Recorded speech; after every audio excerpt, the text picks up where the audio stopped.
Hello, I'm Pavel, a CEO of Sigil Fund.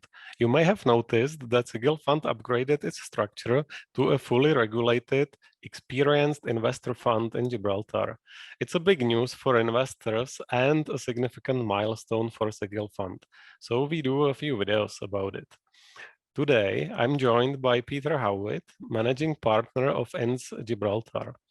Peter is perhaps the most important person behind the Sigil Fund structure because he helped us to set up the fund 3 years ago and has been supporting us greatly ever since. Peter, welcome and thanks for doing this. Could you please tell a few words about yourself and your company, Ince Gibraltar? Hey Pavel, thanks for having me, and nice to see that you're in sunny Gibraltar today. Unlike myself, I've got one of the most unusual rainy days here. Yeah, I'm the managing partner of Ince in Gibraltar. I'm a financial services and technology lawyer by training and experience. I suppose first of all, actually, I should say I don't think I am one of the most important people behind the fund. You, Mate, and the team of analysts and others that help execute trades and create the strategy, you're the really important people. I was just fortunate enough to meet you and get to know you at a good time for both of us, and we're both have long been admirers of the crypto space. But anyway, and briefly, Ince is a multinational law firm and professional services business based in Europe, the Middle East and Asia. In Gibraltar, we have a legal practice, and we also have a fund administration practice, which is the fund administrator for Sigil. Perfect, thank you. We are both here in Gibraltar, which is an amazing jurisdiction to run a crypto company and especially crypto funds. So we both have Gibraltar behind us, like you said. You have the real one, and I had to settle with the artificial one. But Gibraltar is really amazing place to run crypto funds from. And we just finished this big project to make a Sigil Fund a fully regulated, experienced investor fund. So, Peter, are you more excited or relieved that it's done? From a professional perspective, I'm very relieved. It's been a lot of work. And as we're going to discuss in this video, we're actually going to people watching won't get a sense of how much work is involved because we're going to simplify it. But yeah, it was great to get it over the line. I know it's been frustrating at times as well because there's a lot of things to do in order to move from a private fund to a more regulated, structured, experienced investor fund. As an investor and a supporter, I suppose a fan of Sigil, I'm really excited about where we can go with this. The new experienced investor fund cellular structure will allow us to do a lot of interesting things and run multiple strategies at the same time, which I think is good for us as investors and good for people who are interested in the fund. Exactly. So can you walk us through the structure actually, like what was done to upgrade the structure of Sigil into a fully regulated EIF? And how does it work? How does it look like in practice? So when investors are interested in Sigil, structure is one of the important bits. So can you walk us through it? Yeah, so as you know, you started as a private fund. Private funds are small, and they're capped in the number of investors they can have, and they're really for friends and family networks. An experienced investor fund isn't limited by a number of investors, but it's limited by the types of investors you can have in it. And so it's clearly a structure that's not aimed at retail investors. So it's for investors who are more sophisticated, have more wealth, and who are able to understand the opportunities and the risks that your investment fund represents. We had to change it from being a normal company. In Gibraltar, often funds are structured as companies, and we had to change it to be a protected cell company. And this is what allows us to have multiple cells with different trading strategies and different assets and liabilities, which we'll talk about a little bit later. We had to appoint an auditor, find experienced investor directors, which are directors approved by the local regulator, the Gibraltar Financial Services Commission. And the reason why you have to have that is it's really important for an EIF, which is a regulated fund, that the regulator has got people it can interact with and has some power over and influence over. And so moving to the Experienced Investor Fund, you know, we had to appoint those people, and I'm one of them. I'm delighted that you asked me to be one. And that just gives the regulator that level of control they need to make sure they can supervise the fund. And I think that's really important for investors, that although the regulator isn't supervising the fund from a day-to-day perspective, they are making sure that we have policies and procedures in place to manage, that we've thought about the risks. You know, we know how to, we've considered custody risk, and we've thought about how we protect investors and how we protect the assets. So it's, you know, it's a, I think the move to the EIF will make it easier for us to bring in institutional and sophisticated investors who are going to ask the right questions about how we manage assets and risks. The other things to mention is that we've obviously had to apply for the fund to be an experienced investor fund, which means sending information to the regulator, including a legal opinion as to why we believe the fund is appropriate and fits within the regulatory regime. Perfect. That's a great explanation. Thank you. So you mentioned all these oversight authorities like the EIF directors, the independent auditor. There's also a licensed fund administrator that's doing the accounting and NAV, which is your company, Ince Gibraltar, who's also licensed with the regulator. So that's all great. It's like for the investors, very, very good sign of a robust structure. What you mentioned, Sigil PCC Limited, yeah, is that this is this experienced investor fund, the protected cell company. So looking at the EIF, it sort of looks almost like a governance, like umbrella, this EIF fund, and the actual real funds or these cells are below it. So like looking at Sigil Core and Sigil Stable.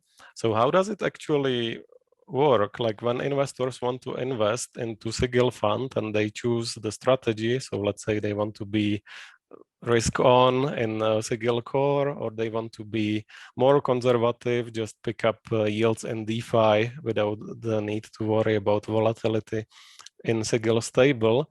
Like how does it work? Like how do they choose which cell to invest, and how are they onboarded? Are these separate funds, or what's the legal idea behind it?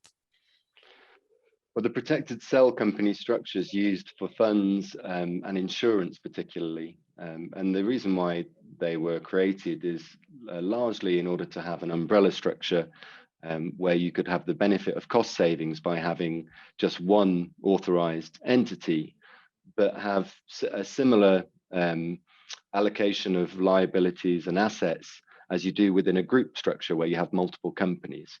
So you can think of a PCC as a way of having cells which should be like separate companies in respect of their segregation of liabilities and assets and their different activities they can run. So you're right, each cell is effectively a fund. The advantage is it's cheaper to do it that way, and it's easier to administer. And that's why the insurance sector and the fund sector pioneers this kind of structure. It's worth pointing out that with a cellular structure, obviously, because it's all still done within the same company, it's not that they're actually different companies. And so it's not exactly the same as having a group structure. But we think because it's been a structure that's been used for a long time, including in the insurance sector, it's considered to be fairly robust. The main thing for investors is that they can be in one cell, they can be in multiple cells, and they can move between cells and take advantage of those different strategies.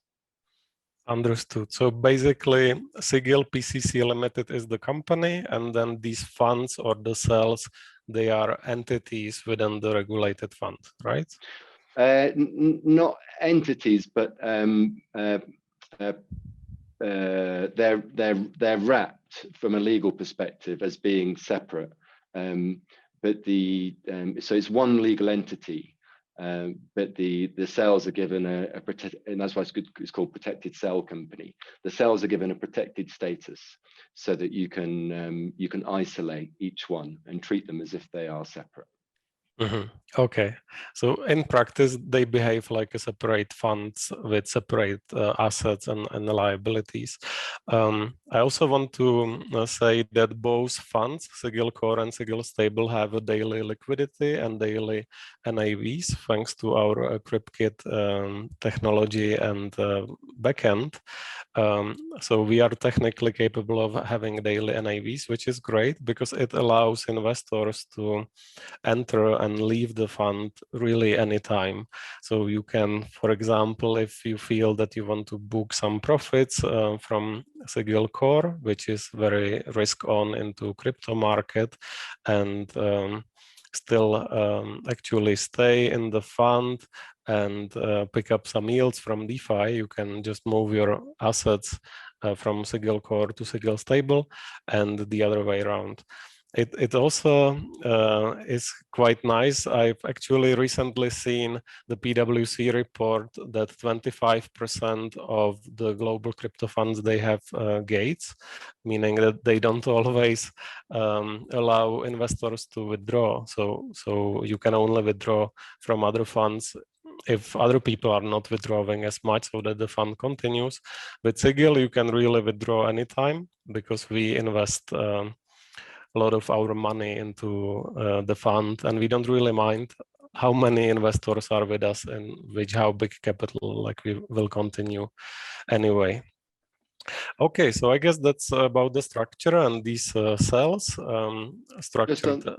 Just on that point, Pavel, actually, one of the things I'm most proud of as an investor, but also as a stakeholder with Sigil, is the fact that it's so open. I think I've looked at other fund structures, and I can't think of one that's as open as Sigil is, and I think that's really important for investor confidence, and I think it shows confidence in the team that we're able to provide that level of liquidity if investors need it. So it's something that's it's a very good thing, and I'm surprised we don't see it more often.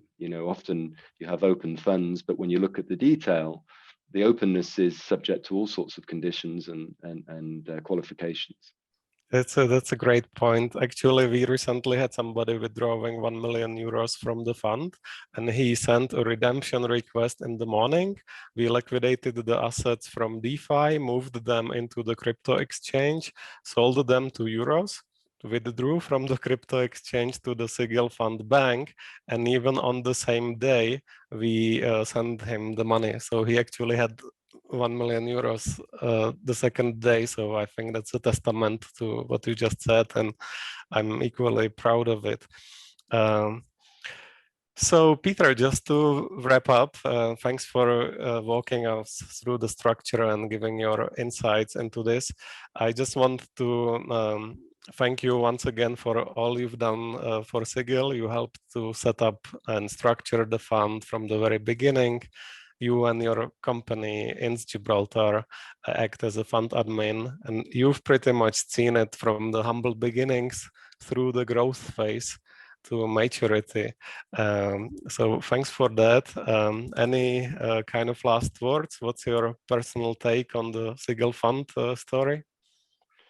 I think it's the speaking as an investor, an early investor here now. I think it's the investment I'm most proud of, because we did it in the middle of the crypto winter, and we had to, like many people in the space, we had to dig in and find a way to keep going when times were tough. And obviously we're broadcasting at a time when that's not the case, irrespective of the drawdown in the last few weeks. The crypto markets are extremely strong at the moment compared to where they were. So I'm really pleased about that you guys stuck with it. We stuck with it together as working as a team, in the sense that we were supporting you as the company secretary and myself from a legal capacity. And I'm really pleased to see that we're now positioned for growth for the next stage. I'm very fortunate as well. I've not mentioned Heather Adamson, who's our head of our fund administration side, but Heather She's a great new addition to our team. And I know it's made you feel more comfortable having someone with her experience on board. So now I feel like we're all, the team's growing. We've got more experienced people involved in it. So we're in a really good position to capitalize on the future of crypto. I think the really interesting question is, what is that future? As we've spoke before about, Pavel, whenever I try and guess in the short term, I'm usually wrong, like most of us. And often I've noticed in the crypto space, my initial reaction to things is skepticism, and then they become the things that are really popular and useful. So who knows where we're going to go with it, but I believe the ability to have multiple strategies and invest in different types of assets, it'll allow us to stay relevant and keep finding value and interesting projects as a fund. Well said. I agree. So we're now fully regulated Sigil fund. We can do marketing, and the team is growing on our end as well as at Ince. It's actually one of the things that gives me pleasure as well, that we can do marketing and we can, hire more people and invest into more growth. Like we said, we are in it for the long term. So I think more interesting question is not where the market and the prices will be next month or 2 months from now, but where are we 5 years from now? And I wish you and I will do one more interview when that happens, and we'll see where we are at that point. Yeah, here. Okay, thank you so much, Peter. Thanks for doing this, and have a nice day. Thanks a lot, Pavel. Take care. Thanks, everyone. Bye.